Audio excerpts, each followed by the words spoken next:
अरुणाचल प्रदेश के तवांग सेक्टर में 9 दिसंबर को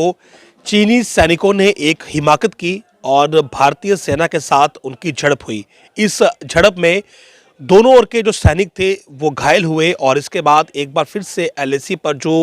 परिस्थितियां थी वो गंभीर हो गई और इस सब के बीच देशवासियों का जो समर्थन था वो भारतीय सेना को मिला और इसी समर्थन में जो जम्मू का वेयरहाउस है वहाँ पर जो दुकानदार हैं उन्होंने ये फैसला लिया है कि वो चीन की जो आइटम्स हैं उनका बहिष्कार करेंगे और कोई भी ऐसी खाद्य चीज़ जो कि चीन से आती हो उसको जो है ना ही यहाँ पर सेल किया जाएगा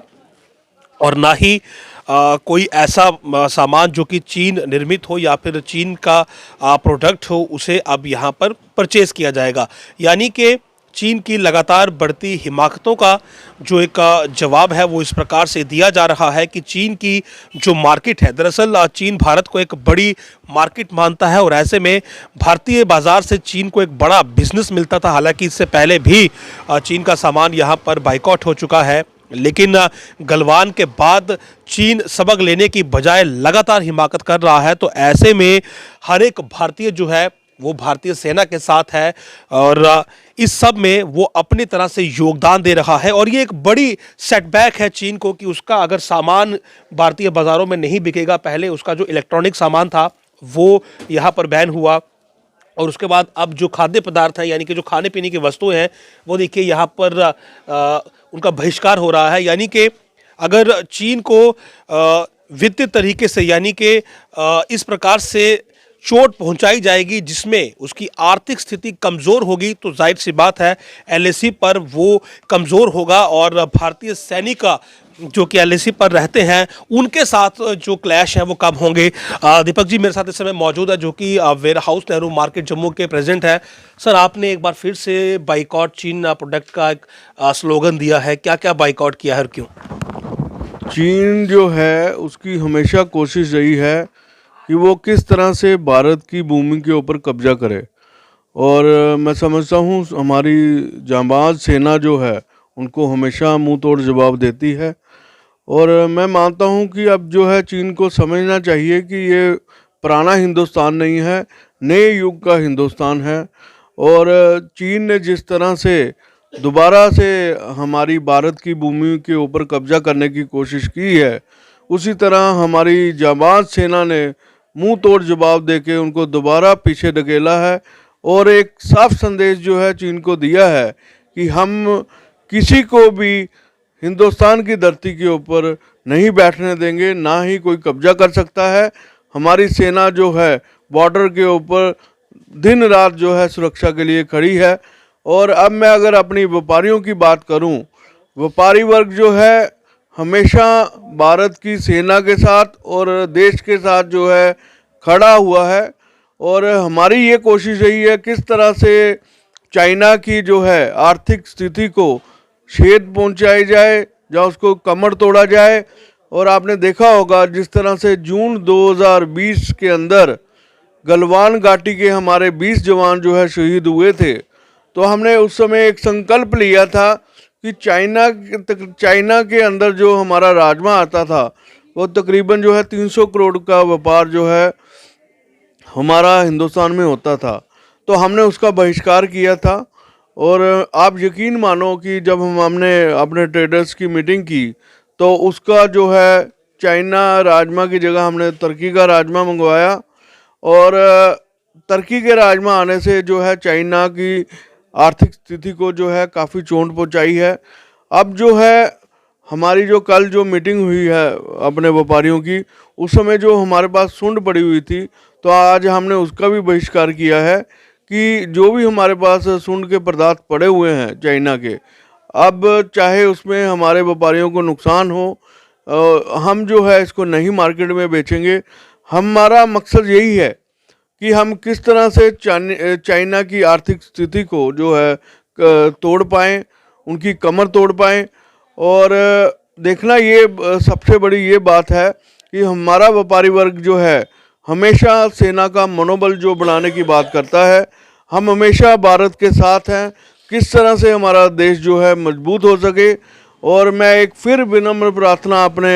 सारे ट्रेड ऑर्गेनाइजेशन से करूंगा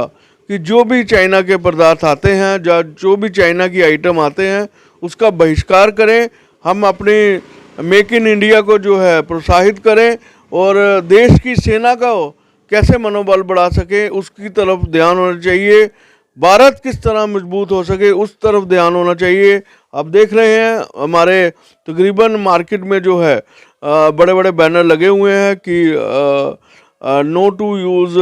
China product, boycott Chinese product. तो इसी का नारा देते हुए मैं फिर जो है सब अपने भारत के देशवासियों से अपील करूंगा, ना ही चाइना के कोई प्रोडक्ट खरीदें और ना ही इसका यूज़ करें। अभी अभी आपने क्या क्या चीज़ें हैं जो बैन की हैं, जिनका आपने इस्तेमाल, सेल परचेज जो है वो बंद कर दिया है, जो कि चाइनीज़? देखो ऑलरेडी हमारा जो पहले राजमा आता था हमने जून 2020 से वो बंद कर दिया था। अब जो सुंड बची हुई है वो हमने अपनी कल जो है सर्व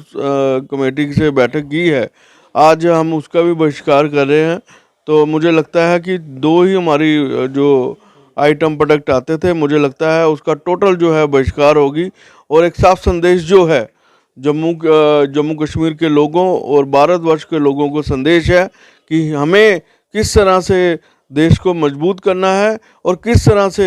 भारतीय सेना का जो है मनोबल बढ़ाना है। ये जो आपने जिसका बहिष्कार किया है, ये सालाना कितने करोड़ की खरीद जो थी वो चीन से होती थी? तकरीबन मैं समझता हूँ जो सुंड का कारोबार है 100 करोड़ के करीब जो है कारोबार होता था हिंदुस्तान के अंदर। मुझे लगता है कि जिस तरह से हम इसका बहिष्कार कर रहे हैं और लोगों के जो है चाइना के व्यापारियों के हमें टेलीफोन भी आ रहे हैं कि आप इस तरह का ना करो, लेकिन हम जो है देश के ऊपर कोई भी बड़ी चीज़ नहीं है। सेना से जिस तरह से सेना उनका मुंह तोड़ जवाब दे रही है और हम भी चाहते हैं कि उसकी आर्थिक स्थिति को कैसे छेद पहुंचाई जाए और जो हमारा कर्तव्य है हम उसके ऊपर ध्यान दे रहे हैं। जो चीज़ें आपने बैन की हैं चीन की, तो उनका ऑल्टरनेट क्या है? कहाँ से उनकी जो सप्लाई है वो पूरी? देखो जो चाइना के राजमा आते थे, हमारा तुर्की के राजमा आ रहे हैं और ठीक है हमें 2-3 रुपये किलो महंगे पड़ रहे हैं, लेकिन हम उसकी तरफ जा रहे हैं। और जो सुंड की बात है और इसका भी अल्टरनेट हम देख रहे हैं। मुझे लगता है जिस तरह से हमने राजमा के अंदर प्रयास किया है उस तरह हम सुंड के अंदर भी प्रयास करेंगे और हम जो है पूरी तरह सफल होंगे। और शॉर्टेज तो नहीं हो जाएगी इनकी? नहीं, इस प्रोडक्ट की कोई भी शॉर्टेज नहीं होती, इतनी महत्वपूर्ण आइटम नहीं है और इतनी एसेंशियल आइटम नहीं है। लेकिन ये है कि हम इसका अल्टरनेट जल्दी ढूंढ लेंगे और लोगों तक जो है इंश्योर है कि हम जो है कम रेट में और अच्छी क्वालिटी जो है लोगों तक पहुंचाई जाएगी। तो जो सुंड वहाँ से आती थी और जो राजमा वहाँ से आते थे, उनका बहिष्कार तमाम जो व्यापारी हैं वो कर रहे हैं, क्योंकि व्यापारियों का ये साफ कहना है कि जब तक आर्थिक चोट चीन को नहीं दी जाएगी तब तक चीन शायद सीमाओं पर इस प्रकार की हिमाकत बंद नहीं करेगा। जहां भारतीय सेना एक तरफ चीन की हिमाकत का मुंहतोड़ जवाब दे रही है, तो वहां देश के हर एक नागरिक और व्यापारी का ये फर्ज बनता है कि भारतीय सेना के साथ कंधे से कंधा मिलाकर चले और अपना जो किरदार है, अपना जो रोल है वो ईमानदारी से निभाए। और इसीलिए व्यापारियों ने यह फैसला लिया है कि चीन से आने वाली सुंड और राजमा जो है वो अब आगे नहीं बेचे जाएंगे, ना ही खरीदे जाएंगे, जिसका कि चीन को बहुत भारी नुकसान होगा। आप देखते रहे जम्मू लिंक्स न्यूज़। नमस्कार।